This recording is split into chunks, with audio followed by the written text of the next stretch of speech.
Top of the morning to you folks. All right, let's see what we got here.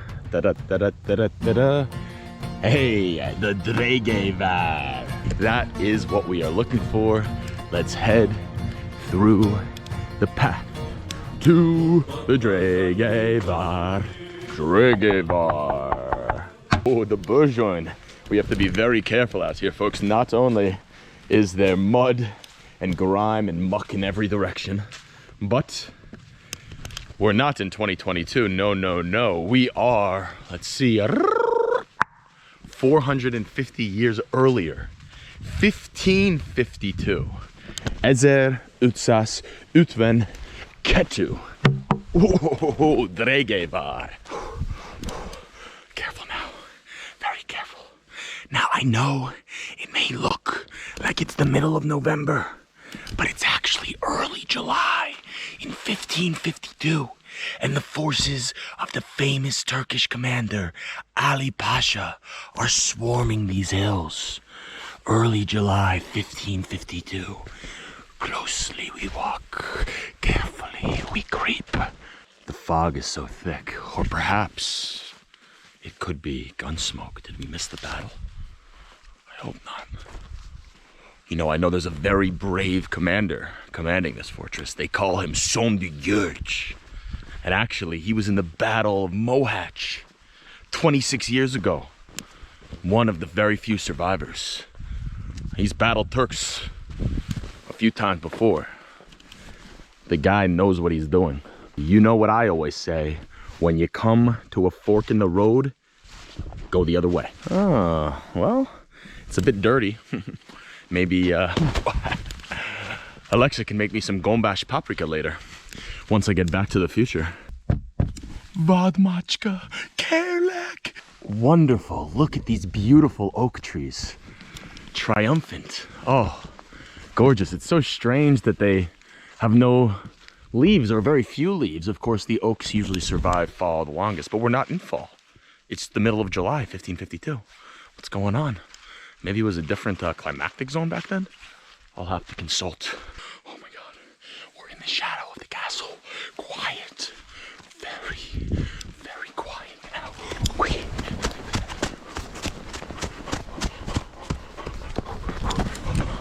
The Turks could be anywhere.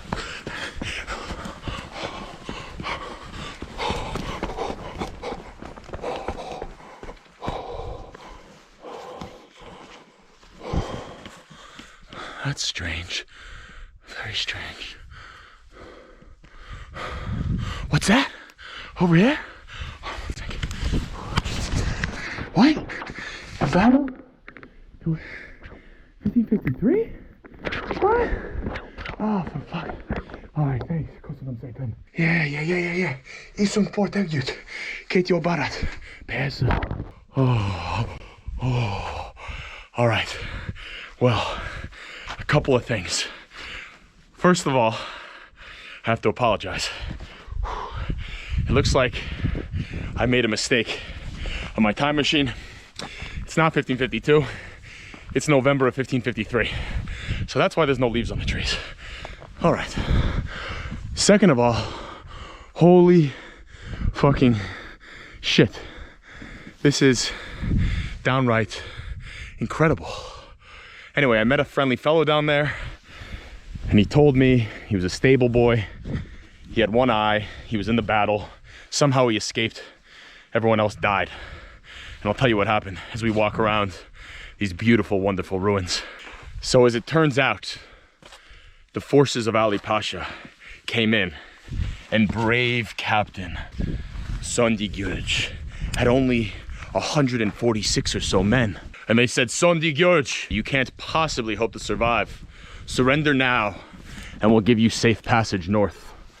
We'll give you safe passage to the Hungarian Habsburg strongholds. Sondergeorge came out to the ramparts, and he bravely commanded, we shall let fate decide what happens to this castle.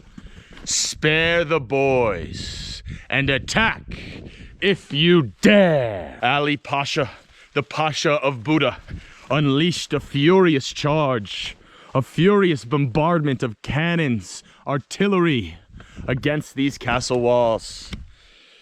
And Sondigjörg and his men, they fought on bravely. They fought on heroically, decimating Turks by the tens, by the hundreds. And the Hungarians, the Magyars, they were down to 40, and then 30, and then 20, and then 10. And finally it was too much. But no, the brave Sondigjörg, he did not even dream of surrender. Until finally, those dastardly Turks, they found him and they decapitated him. They cut off his head. And the Turks brought the head back down to Ali Pasha's tent. I believe he was camped over yonder. And Ali Pasha, he was furious with his men. He said, this is not some common Magyar. This man died a hero's death. We must treat him as such. He may be no Ottoman, but he is a brave man. And he ordered from a master craftsman that was traveling with him that a marble sarcophagus be built, and that Sondigjörg be laid to rest by his own countrymen. And to this day in 1553, and now as I press this button right here,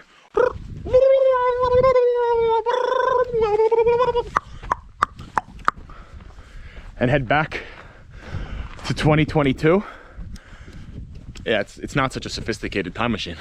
We still remember Sondigjörg and the heroic bravery showed by he and his men. For although they were victorious in Eger, it is here where the real Hungarian 300 did do battle.